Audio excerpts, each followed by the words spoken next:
crazy, go crazy, crazy, no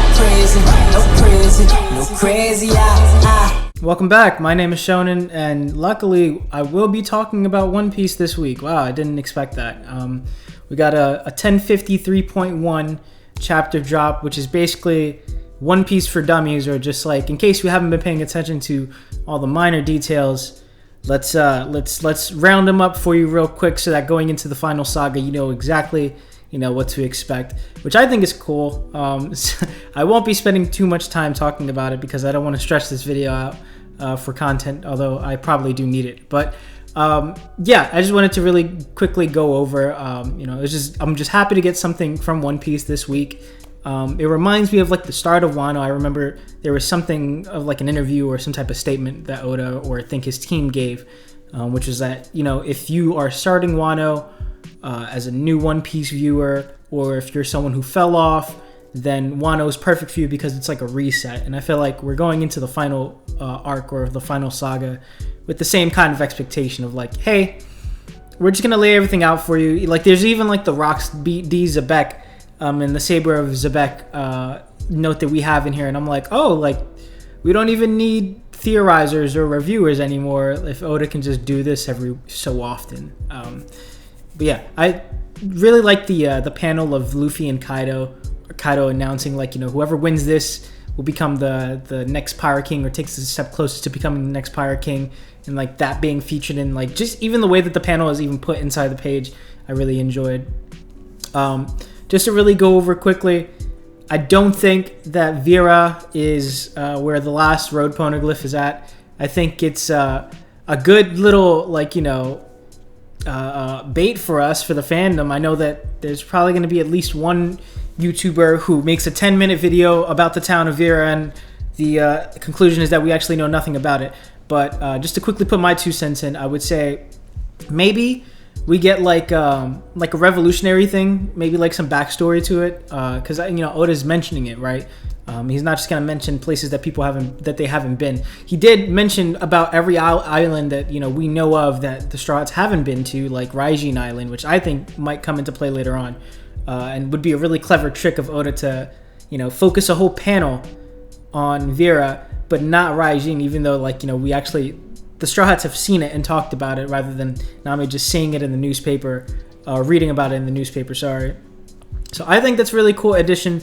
It's a cool little cop-out. Not a cop-out, but it's a cool little bait because, yeah, we can get something from Vera, but I honestly think, the last road poneglyph even makes note of, how, hey, it was once on Fishman Island, where is it at now?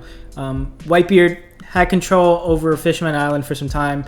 I think he just moved it. There's no reason for it to go to Vera, unless he, knew Dragon.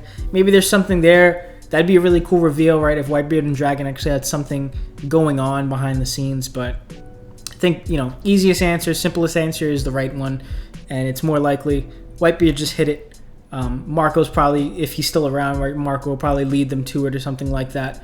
What really got me was when laying out all the poneglyphs and their locations, you have the acquired symbols, or the acquired sign, next to or underneath the ones obviously that the Straw Hats have acquired, but not one under Wano, even though we just found that. So that's a little scary. I know everyone was like wondering, where's Robin last week?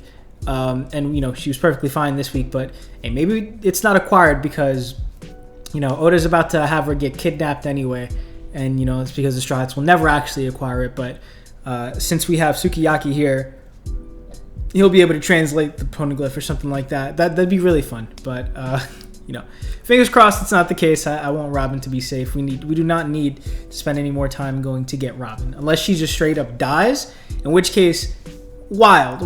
Then Sukiyaki has to train Momo in everything, right? Like in how to read these poneglyphs so he can go, unless instead of Momo or Yamato joining, we get Sukiyaki. That'd be like the worst turn of events. But yeah, I'm pretty sure that was it. Oh, there was like the sketch on Odin and Momo's forms, and like even like the Straw Hats going into Onigashima, and I think I just put it together that the plate on Odin's head might be like, I guess was supposed to symbolize or not foreshadow, but just like resemble his Hour of Legends, where he's like holding up the scabbards on a plate, or like on a, like, yeah, I guess a plate, but like what would look like a plate, you know, since it's over boiling oden. Like, if that was the whole reason, that's amazing. If someone's already figured that out like months ago or years ago, then I'm really late to the party. But if that's not the case, then I just find that to be a really cool detail. That's pretty much it for 1053.1. These next chapters are kind of flow pretty easily too. Not gonna lie to you, but like My Hero, I want to talk about My Hero 357 next because, you know, yeah, it flew by really quickly, but just to look at these pages, just to look at some of these panels of like such detailed endeavor, you know, one of the two things I didn't realize that I needed. You know, I thought I was pretty satisfied from, you know, what we got from the Dabi versus Shoto fight, and just like, you know, how those panels looked and just how they were drawn, but you know, again, I didn't expect to get more Endeavor backstory, and I didn't expect to get such like clean paneling, clean shots of just him just going off, and you know, being the recluse, or I guess the reckless endangerment to the people around him that he can be, because you know he's a guy who's basically an atomic bomb. You know, we even get Kamui just like, yo, we got to get away from here. Endeavor's coming. That was really cool. I didn't expect, you know, that to be something that I've been waiting for, because we have seen Endeavor go all out once against a Nomu, which is like, looking back on it, how dare I assume that would be the height of his performance, right? Like, clearly he can go farther than that if pushed, you know, but to me, I guess in my head, since I saw that in the anime, I think, you know, it was before I was reading, so since I saw that first animated, I was just like, okay, like, if this is the big Endeavor, like, he's coming back, he's you know, he's trying to resolve some past trauma with his children, then this is like a good height for him. And even coming into the fight with AFO, I was just like, well, he has Hawks, he has other people, you know, it's probably going to be a team effort, and hopefully it is now. But so far, like, for this chapter, like the 1v1 versus Endeavor and AFO, even like getting the face off in the middle of it, it's just like, it's beautiful. I can't wait to see this animated at all. But, you know, what else we got? We got, oh, in the middle of that, we got Time Skip Shoto, which looks kind of cool. Shoto being a little bit taller, but the rest of the heroes looking exactly the same is pretty funny. You know, at first I thought that AFO kidnapped Eri, but going back and rereading it, especially with the color pages, like, color pages are not only cool to look at the end of all the chapters, but they do kind of help me put some things into perspective sometimes. Because sometimes they help me put things into perspective, because it's like, okay, I wouldn't have seen this if it was in black and white. Like, I didn't realize that this was an object to focus on, or like, you know, this character design, or like this punch was going this way. Like, sometimes, you know, just looking at the way the color pages, like, you know, interpret how you know, certain pages will be looked at, or how they're supposed to be viewed, it helps a lot. So seeing that helped me a lot, because I was like, oh damn, don't tell me AFO kidnapped Eri. And it was like, no, actually he's just using the bullet. You can see the bullet there. The whole reason why I went on this tangent anyway. But you can see the bullet there. And then I guess he uses that to reverse engineer his body and reveal to us Black Zetsu. Oh no, Black Zetsu's here to ruin yet another series with his bullshit. No, luckily that's not the case, even though he does look really similar, right? And he's the other half, right? I guess I'd be making this even if he was the right half, but just seeing him as the other half is just like, or seeing him in the full body with one eye on the right side, right? Sorry, I'll just put the visual here just so you understand where my own confusion is coming from. But seeing that is just one spooky as shit. Really cool to just see AFO play his ace in the hole and it be like as like impactful as you would want it to be. You know, it's just like, oh yeah, you knew he had something. You knew he wasn't done. I was hoping he was done, but you knew he wasn't done. But at the end of the day, he's just like, it's still terrifying. Like, his reveal isn't just like, oh god, what are the heroes gonna do now? It's like, oh shit, what are they gonna do against a prime AFO now? You know, last thing I expected, right? This guy's on his last legs already. You know, I expected him to be like coming into like, oh cool, he's not in his prime. You know, maybe some discussion afterwards of like, well, it's like, you know, whenever there's an injury in the playoffs and like one player like can't, you know, is down or whatever, like you could look at the Celtics run. The Celtics ran through injured teams, right? So you could be like, oh, they wouldn't have beat Team X if, you know, this player was healthy. at the end of this, we would have probably looked at this and been like, damn, I wonder what a prime AFO looked like. We don't have to worry about that anymore. We have that right here. It's still terrifying. I don't know what's going to happen, but assuming with this last page that we get of Deku and Yoichi, right? Yoichi's reaction, because I can't call him Shigaraki. Yoichi's reaction, I can assume one of two things. Either that's AFO heading towards them and he's already decimated the heroes near him, or still he's already gotten rid of all the heroes and that's a survivor heading towards Deku right now going, yo, no one's alive over there. He's on his way to UA, because it wouldn't make sense for him to come to Deku, right? Unless, then again, it's prime AFO, right? And he has all these stockpile quirks, he has all these quirks, so he could very easily just be going to Deku to be like, look, you're alone on the 1v1. I know I got you, especially since New Order, you don't have New Order with you. I might not have New Order, which sucks, but hey, at least I know I can take you out. And maybe we get AFO versus Deku. Deku is so halted by this, he overcomes it, right? He beats AFO, but it delays him to getting to Shigaraki, in which case he has to go already tired to fight Shigaraki, who's, I'm assuming will have taken out the heroes by then, or at least weakened them to the point where they're like, we can't win, we're just kind of holding ourselves up right now. Which sucks to say, over and over again. I know that's my theory right now, like that's my assumption, because I don't want Bakugo to like get off screened. I want him to have moments during this. I don't want him to be like, benched or like sidelined and then kind of like play second fiddle to Deku. I want them to like team up and maybe not 2v1 Shigaraki, but maybe 2v2 Shigaraki versus AFO.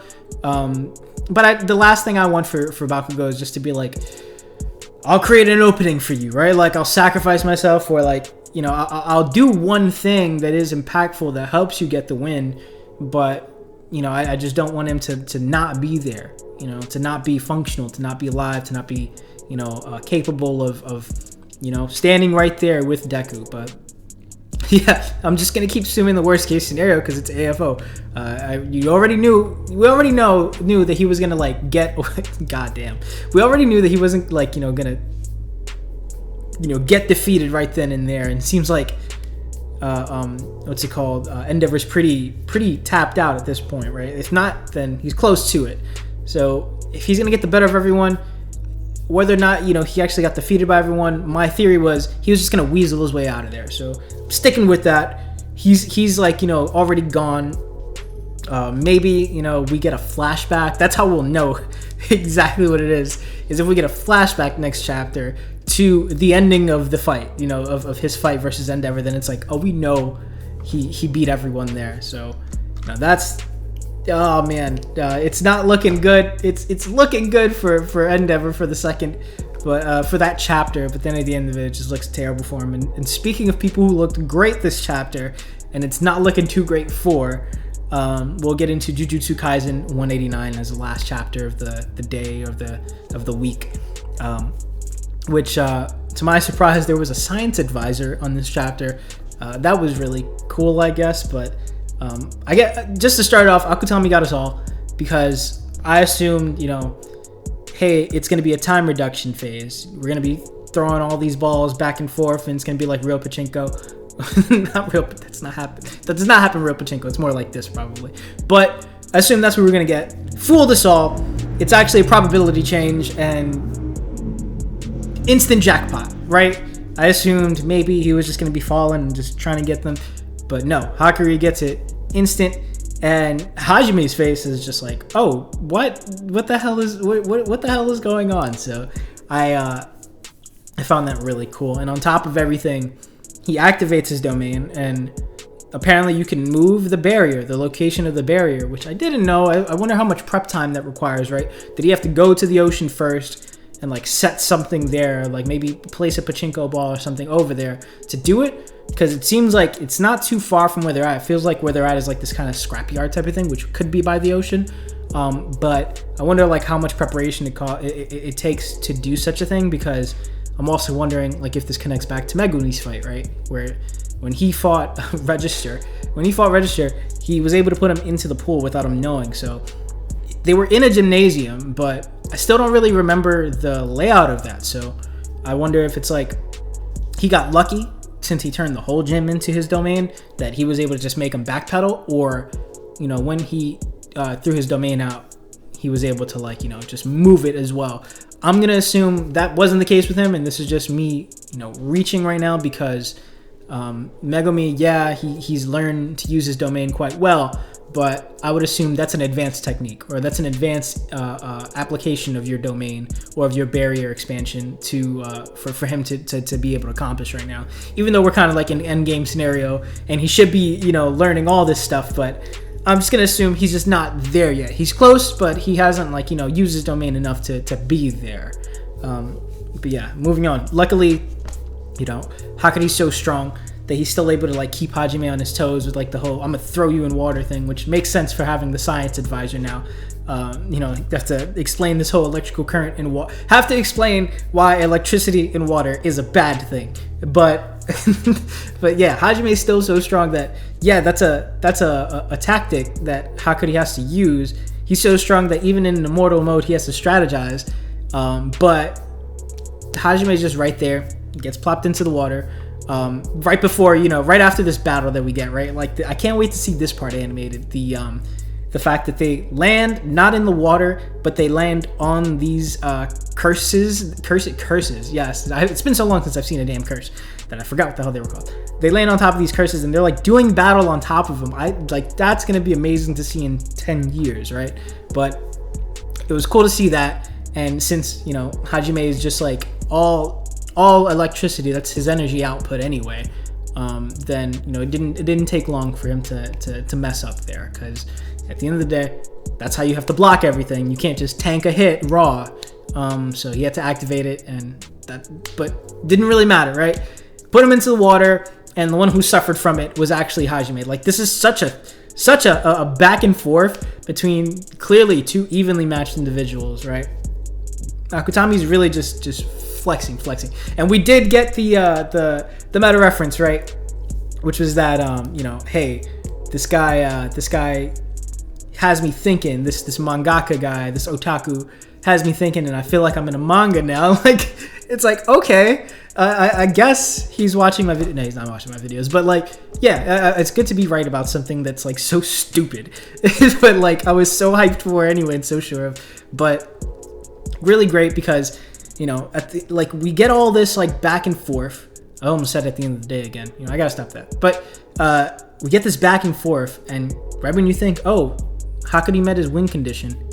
No, actually, Hajime met his win condition. He was able to chlorify the water, right? Science advisor, thank you. He was able to, like, turn all the chlorine into, like, this poisonous gas, and he's, like, thinking smart, thinking on his toes. Hey, if I can't, you know, straight up chop this guy's head off, then both his heads. If I can't chop his head off, then at least I'm gonna do is just poison him. It has to work. There's no other way, and it works.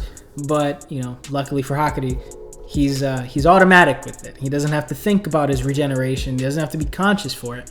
And just like we got last chapter of him, you know, blowing out the cursed energy through his nostrils, he does it again, and they're fighting underwater. And then I think the most beautiful part of this whole chapter, right, are these panels right here. No, these are the best panels of the week, though. The BLEBO is probably going to be in my title somewhere. But the best part, I think, is the callback, not just to the nostril thing, not just to Charles, but to this whole fight or flight thing. Like, this is what the top tiers of the Jujutsu Kaisen world think when they're fighting. Do I run or do I fight? And Hakure does that this chapter with the whole, should I go up for air? Like, I have 5 seconds left before I'm no longer immortal, and I'm pretty much, like, screwed here. Should I go up and try to, like, no, that's not what I'm gonna do. I want to fight. He says, I want to fight. And 2 chapters ago, or yeah, in 187, we got Hajime going through the same thing, which is, do I just run away until his timer runs out? No, that's what a weakling would do. That's what a small fry would do. I'm going to fight him and make him regret being immortal right now. I'm going to beat his ass until he's no longer immortal, and then he can do nothing. And that's exactly what Hajime did. You know, he was able to get the last word, or I guess, you know, right before, you know, the re-expanding of the domain, but he was able to time it perfectly and really, like, deal, like, what would have been a fatal wound to Hakure. but Hakari was able to survive. We saw that. And, well, we saw that at the beginning of this chapter. But Hakari does the same thing this chapter, at the end of this chapter, which was, yo, I have to fight. I want to fight. So, and the third time I said that. He says, I want to fight, so I'm gonna fight. And he does exactly that. So, hey man, I'm all for it. I know at this point, I think at this point, Hakari, this is going to be like the perfect like resolution, the perfect like full circle moment of Hakari thinking the same thing and winning. You know, he takes the gamble and he wins the same way that Hajime did. But, you know, damn if I will not admit I'm still a little skeptical or a little nervous because, dude, it's such an even fight. And again, Akutami's just showing us over and over again how you write manga, how you write, you know, characters, how you treat them, how you deal with, again, like I said in my previous video, like that video here, how you treat your previous protagonist, how you introduce new characters, and this is how you write a fight. And I think, you know, whichever the outcome is, leaning heavy towards Hakari, this is we're gonna look back at this and be like, wow, this is probably the best fight of like the whole arc so far. Like this it drags on nicely. You know, it's not like a setup or like a way to like just to go through a couple of them. You know, it was a setup for Megumi, right? You know, you got to set up his transition into the angel, or like the way that he gets to the angel. Yuta's fight was great. The 4v1 was hype as hell. I'm not knocking that at all. And it was like chapter to chapter, it was just him flexing. This is how you introduce your previous protagonist into the series. You got Yuji, sorry. Yuji versus, damn, what's his name? Hiromi. That was a good, like, you know, character moment for Yuji. But even Yuji versus Yuta doesn't touch this, right? Like, that was hype. That was a cool scuffle. But this is like back to back. We've had multiple chapters, like probably over 20 pages at this point, of just Hajime and Hakari beating each other senselessly. So this is how you write a fight, man. This is great. You know, I look forward to seeing it. The damn guy, what he did was he made us hit this climactic point, made it so uncertain, and then went on a break, which means I only have My Hero. Do I have My Hero next week as well? Please tell me My Hero is not on break, because I'm gonna cry if so. Okay, we're good. There's no break, thank goodness. So at least I get to talk about My Hero next week. But damn it, I'm gonna need like another One Piece 1.53.2.5 Kingdom Hearts 258 in 3-6 days, whatever the hell. I'm gonna need something like that, because I can't just talk about My Hero next week unless we get the All for One versus Deku fight, and I get to just like scream the entire time. Either way, this is a long video, but I'm keeping this. This is a nice little one shot for me. I haven't been able to do something like this in quite a while. I think I did it for like a Platinum End review once. We don't talk about that anymore. But yeah, I'm happy to be able to like actually get the lighting right this time. Everything's like feels like it's coming together. So, you know, I'm just gonna upload this as it is. You guys enjoy this, and yeah, I'll see you next week. Wano retrospective I will be working on, but that's probably gonna be like Wednesday, Thursday. So don't expect that on a Monday or a Tuesday, but, you know, expect it next week. I just want to really make sure I'm like, you know, taking notes, because it's only 150 chapters to read, but I can get sidetracked very easily. So, you know, I'll see you soon. And yeah, go enjoy the rest of your day and be safe. Bye.